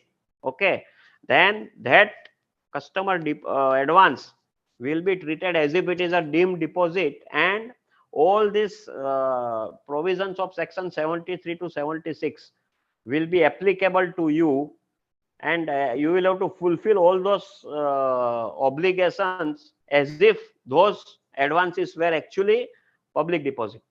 So I think this is the stringent clause, friends. So this addition is not just a simple addition. We have to be very, very careful. And I think these are the items which that acceptance of deposit rules defines, that which will be treated as if it is a deemed deposit. Okay, so please be very careful. And last item which is there, that if you have received application money, then as per the rule, within 60 days of the receipt of application money, shares has to be allotted. And if you are not able to allot, then within another 15 days, means total 75 days में आपको उसको refund करना पड़ेगा. If you don't do that, then from the 76th day, this will be treated as if it is a deemed deposit. Okay, I think आपके yesterday में भी I think cover हुआ रहेगा. So be very careful, friends. These are the 6 items or 7 items which they have defined, which they will treat it as if it is a deemed deposit if you don't refund within 15 days from that particular event. I think that is important.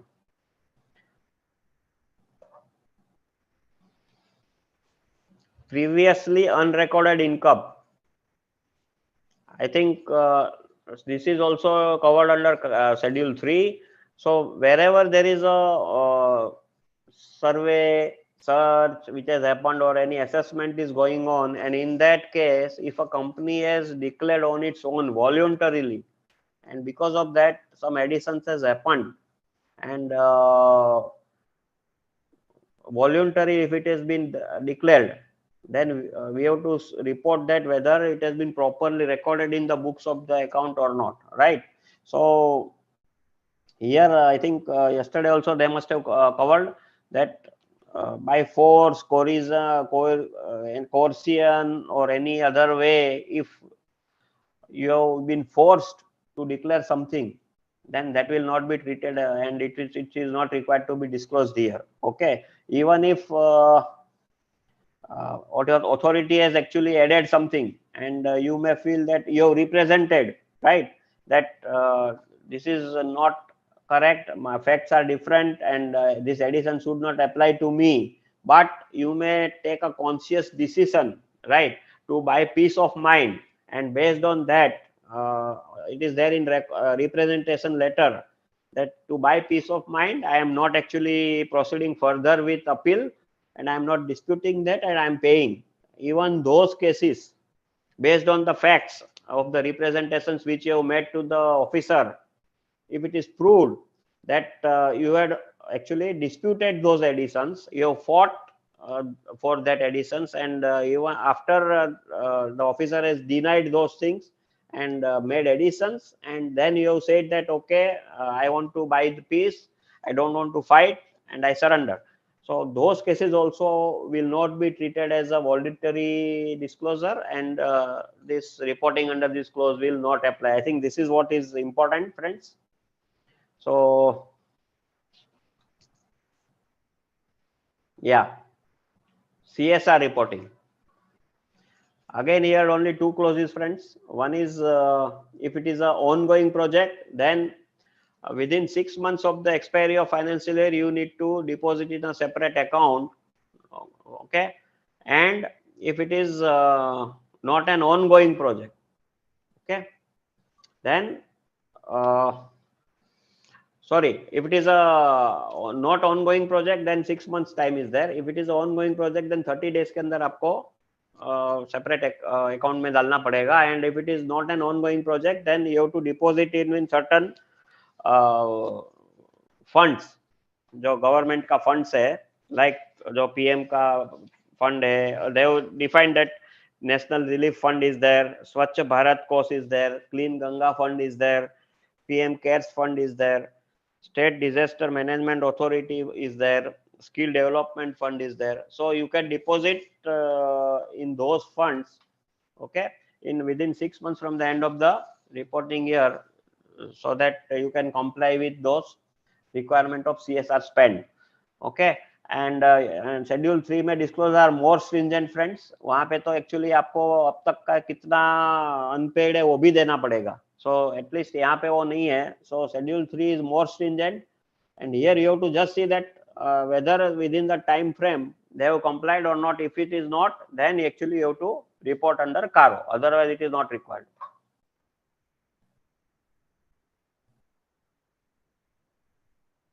Willful defaulter, friend, I have said you have to go through that master circular of RBI, where they have said that who will be declared means considered as a willful defaulter. Okay, and I would say that this time when you ask for the confirmation from bank, wherever you have facilities which the company is having, then in that confirmation letter you specifically ask the bank to add this line, okay, that whether that account, particular account which the company is having with the bank, has been declared as a willful defaulter by the bank or not. I think that way we will get directly third party evidence, and we will not have to depend on the management. Okay, so I would request that when you send that confirmation letter to bank, you ask them to specifically add one line which will cover this.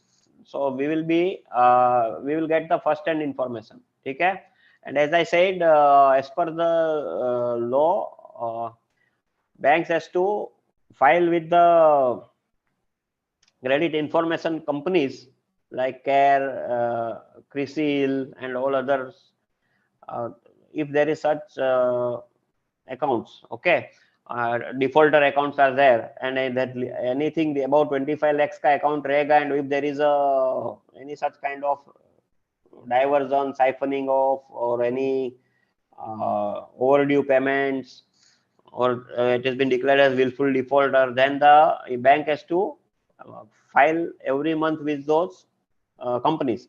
So I would request that you should ask from the your company, your client, that please get your CIBIL report, okay, and get the report directly, and that CIBIL report will include if that company has been declared a defaulter or company has been declared as a willful defaulter. So this is the other evidence which actually as an auditor we can ask from the company. So that should help actually, friends. Otherwise it will be very difficult for us to identify, and only based on the management representation this is not possible. So two things I said, CIBIL report you ask the company to get for you, and in the confirmation letter which we ask from the banks, you ask them specifically to include this line, that whether the bank has declared this particular account as a willful defaulter account or not. I think this should help. Cost record, friends, no changes. It was there previously also, and still it is there. There are no addition or deletion. Statutory liabilities, I think service tax पहले लिखा हुआ था, उसकी जगह now they have changed it to goods and service tax. Otherwise everything is same, no change, friend. So undisputed amount will cover advance tax installments, PF dues, adjustment for GST. So like ITC, that will now have to be specifically seen, friends. Ki bhai, if you know that as per law ITC is not allowable, and suppose that company has claimed that, then actually according to us that becomes an undisputed liability which the company should have paid, because that claim which the company is making is maybe not tenable, right? So again we should be having some working knowledge of GST also to understand and report on this clause. Otherwise I think it is same, there is no change.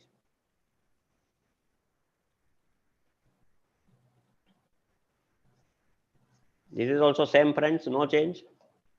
Only thing you will have to check with contingent liability, what we provide in the balance sheet. You compare this clause with that contingent liability and try to match that whether it is same or not, right? Because here also we are reporting on disputed, and generally in the contingent liability section also we report on the disputed or litigated on items. So generally it should match. Fraud reporting. So here if you see, friends, previously fraud on the company, it was applicable when it was by the officers or by the employees. Now they have removed those things. So now it has they have expanded. So fraud on the company can be by even vendors, anybody. So everything under the roof will be covered. So, and they have added one clause that whether any report under section 12, subsection 12 of 143 has been filed by the auditor in ADT 4, then you report on that also, right? So here, friends, two things are important. And if you are aware, 143 subsection 12 not only applies to auditors but also to the company secretary and cost auditor. So as an auditor, even though we may not have come across any fraud, but we have to confirm and see to it that whether any such ADT 4 has been filed by cost auditor or the company secretary of the company, then we need to take those things into account and report under this clause, okay? And here under this clause, anybody may have found the fraud, okay, but as an auditor we will have to report here. This is very important. So please take care that you check that whether ADT 4 has been filed by the company secretary or cost auditor. Then also you will have to take those as a part of your records and while reporting under this clause. And second part, we have seen that if there are discrepancies, means there are specific requirements like undisclosed income under that clause where we have to report, or whistleblower complaint wala ek clause hai, or where there is a discrepancy in the returns and the statement submitted to banks. So if such things you find, then whether it can be said that there is a fraud on the company, I think that has to be checked. And because here if you see, it is there is no material limit in identified for 143.12. If it exceeds 1 crore, then only reporting comes under ADT 4. But if you refer to that A part, there they are not saying that only if it is material. Okay, so without any materiality, auditor will have to report. So if such things also you come across, then whether it can be said that there is a fraud on the company, and it also needs to be reported. So this is what I think I have taken for your information, and we would have to be very careful, because if you miss out here, then sometimes there may come up and say that why you have not reported if there was undisclosed income, or there was a wrong statement, false statement which you filed with the bank, so it is like fraud only. So why you have not reported here? So we have to be very careful. If such things are there, then take a proper call to report here. Okay. Whistleblower, again I have said, again you have to see if it is mandatory required under the Companies Act or the SEBI, then or they will be having that whistleblower mechanism. Otherwise you will have to ask specifically to the management that whether any complaints you have received, and if yes, then please provide the details so that accordingly you can report on that things. Okay, so that way it becomes important. So please take care, because this becomes very important. Nidhi company, same thing, only now they have specifically asked that whether there is a default in payment of interest on deposit or repayment thereof, then you please report. ठीक है, पहले वो नहीं था. RPT section 177, 188, no change, friends. So same thing, if it is there we have to comply, and if there is non-compliance we have to report. Internal audit system 2003 में था, बाद में 2016 में they had removed, again they have introduced. यहाँ पे whether the company has internal audit system commensurate with the size and nature of its business, and whether the reports of the internal auditors for the period under audit were considered by the statutory auditor. So here, friends, point is we have to report specifically that whether that system is there or not, and if it is there, whether it is commensurate with the size and nature of its business. So two things are important. Okay, so कभी कभी क्या होता है company में, as per compulsory law के मुताबिक, if you are falling under that paid up capital of 50 crores or more, right, turnover 200 crores के ऊपर है, your loans and advances are more than 100 crores, ठीक है, या फिर deposit is more than 25 crores, then you are mandatorily covered under the Companies Act, that you should have internal audit system. But otherwise, suppose, because controls are important, so whether any company is having their own internal audit system, then you have to also report that whether it is commensurate or not, keeping in mind the size and nature. Okay, तो अगर internal auditor है, तो अभी now important that you have to discuss with the internal auditor कि भाई what are your scope, and then understand that whether he is covering major areas or not. ऐसा ना होना खाली दिखावे के लिए is there on paper, but actually we will have to have a discussion with management, with audit committee, with the internal auditor to understand what are the areas he is going to cover, what scope is there, whether the size of the areas he is covering, it is commensurate not or not, and whatever reports he has given to the management, those reports also now auditor we will have to take from the management compulsorily, and go through the reports and find out that whatever issues like related to control deficiencies he has reported, whether management has taken remedial actions or not, and whether because of those control deficiencies our reporting under ICOFAR will have an impact or not. I think this is where we will have to take care, friends. So generally what we see that these are the areas which the internal auditor must actually cover. So ये chart आपको help करेगा process flow to see that whether he has covered all these areas or not. Otherwise, you can sit with him and ask management that this should be the part of his coverage. Friends, I think more 5 minutes if it is permitted, then I will be able to complete this. Non-cash transactions, no change, friends. So if any kind of property, there is a transaction between that property has been purchased or sold to directors or persons connected with him for non-cash transactions, then whether it is 192 has been complied with or not, that was previously also it was there, so there is no change. Companies registered with RBI, so previously also we were reported, but now they have enhanced this. Pehle to whether the company was required to be registered, if so whether registration has been obtained, right? So important is whether the company has conducted any NBFC activity or housing fund activity without a valid certificate of registration. So here how we find that 50-50 principle jo hai na, that we will have to check that finance activity compared to other activities, income as well as assets. If the ratio is dono ka more than 50%, means my principal activity is actually finance, then as per the RBI Act, you are required to take registration. तो अपने को अभी ये देखना पड़ेगा based on the balance sheet that whether they are fulfilling that 50-50 criteria, and if yes, then we will have to report that the company was required because it is conducting those businesses, right?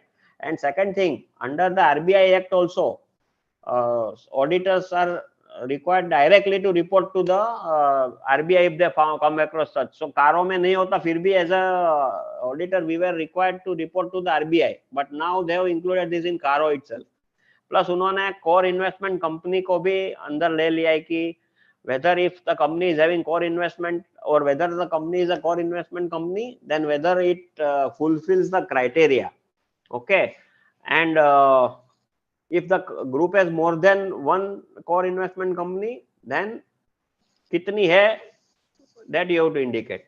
So I think these are the additions which they have tried to make so that any investor or lender unko pura information ek sath mil jaye. I think this is what the purpose is. ठीक है, cash loss 2003 में था, वापस लाए है. तो here what they are saying that if there is a cash loss during the year or the previous year, then as an auditor we have to compute what is that cash loss and state in the report. Okay, or cash loss means pure cash loss bolte hai. So we have to actually make adjustments for depreciation, amortization, deferred tax, foreign exchange gain or loss, fair value changes, because this will not be cash loss, right?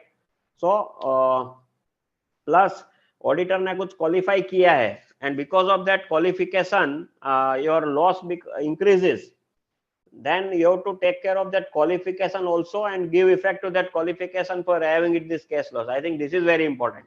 Otherwise we have been reporting up in 2003 on this clause. Resignation, this is a new clause because आपने देखा होगा कि auditor based on certain information in the public domain एक बार बाहर आ जाता है, then they used to actually resign. So SEBI had come with strict guidelines कि if auditor is resigning, then up to what stage he will have to actually compulsorily actually complete the audit, give his report, and then only he can resign. He will have to give particular reasons why he is resigning. So and our institute also has come up with the guidance that under what circumstances if auditor is resigning, then what steps he should take, what are the reasons he will have to mention. Then we know that he will have to file ADT 3 form, so there also letter of resignation is required and specific reasons. So it is not that simple now that likh diya ki bhai I am because of the preoccupation I am resigning, वो सब नहीं चलेगा अभी, right? So there has to be specific reason which has to be given, and just आप resign ऐसे करके नहीं निकल सकते. I think that is very important. So what will happen if you are the continuing auditor, then this clause will not arise only. So that you will have to just mention that there is no change in the auditor during the year, or no resignation has happened. So during the year, this clause is not applicable, right? But this clause will apply where, when the old auditor has resigned and you are the new auditor, you have joined, then only this reporting will come. Otherwise, it will not come only. Okay. And if that has happened, then you will have to see that all these requirements which was supposed to be done by the predecessor auditor and the company, whether they have completed all these procedures or not.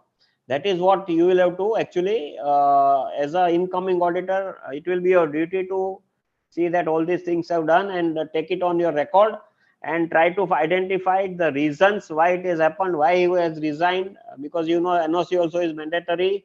But try to find out the reasons for it, balance sheet पढ़ो, corporate governance structure देखो company का क्या है before accepting the audit, and find out whether the reason is very suspicious. Then you have to think twice before taking the audit. I think this is what is important. Okay. Now I think last two clauses remaining: material uncertainty and capability of meeting liabilities. Here, friends, I think इसके बाद मेरा एक ही है CFS. Okay. So yeah, here actually what is important, friend, is that आपने देखा होगा कि schedule 3 में they have come up with Audit 11th ratios where any variance be more than 25%, then then the company is required to disclose those reasons, right?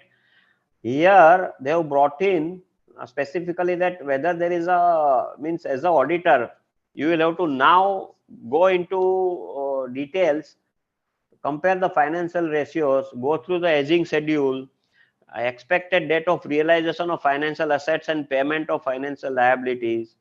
Okay. You have to go through the board and meetings, you have to go through management plans, and based on that, you will have to access their MIS reports. Okay.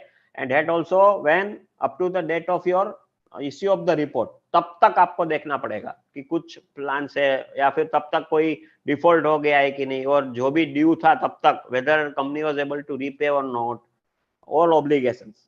Plus up to the next means 31st March से लेके next 31st March तक, whether whatever जो भी liability due होने वाली है, right? Maybe it can be loans, it can be creditors, anything. Then even statutory dues or sub, whether the company will be in a position to fulfill those obligations or not within the next 1 year. Okay. That is what the auditor, based on all this information and his analysis of all the aging ratios and MIS and discussions with management, going through their management plans. Okay.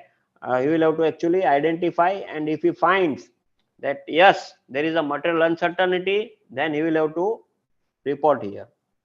Okay. So this becomes very, very important, friends. And this clause हमको भगवान बना दिया कि भाई आपको अभी future का. So actually you are an astrologer. So that's why I have given this slide. So we will need additional reporting tools to assist auditors report under this clause.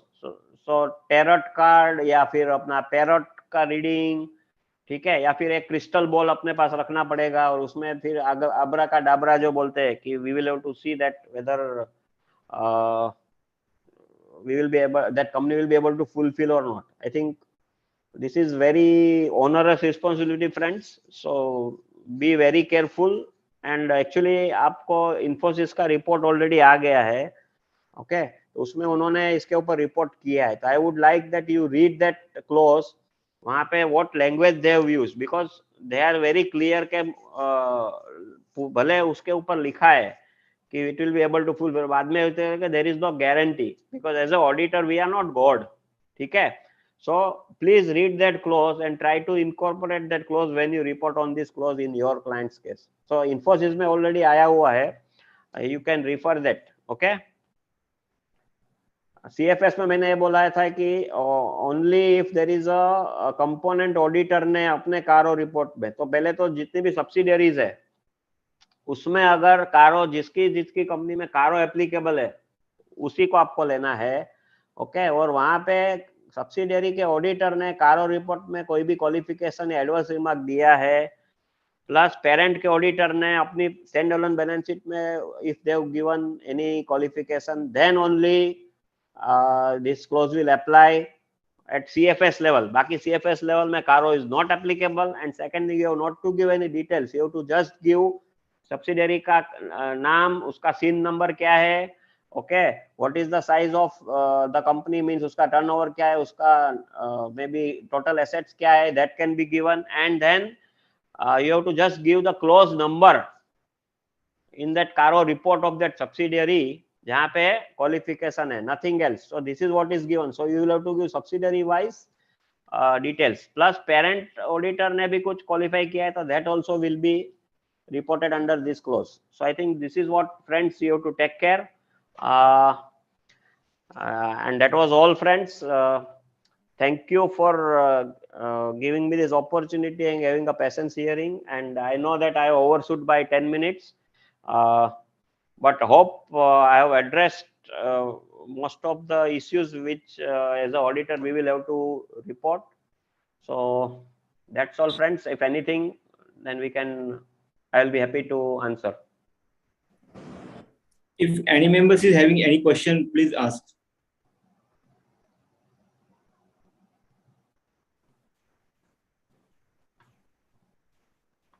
I think there is no questions from members.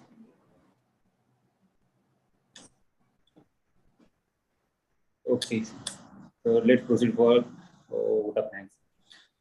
It's immense privilege to give vote of thanks on behalf of Nasik branch. Thank you, Rajesh sir, for taking your time from your busy schedule and giving guidance. Sir, you have enlightened the topic by covering that is in CARO, newly added clauses, modified clauses, and written clauses. So it will definitely help the members in their practice. So once again, thank you, sir, for guiding us. With this, I hereby declare that the session is over. Yeah. Thank you. Thank you. Thank you very much. Thank you, sir. Thank you, sir. Yeah. Bye, everybody. Bye. Thank you. Thanks.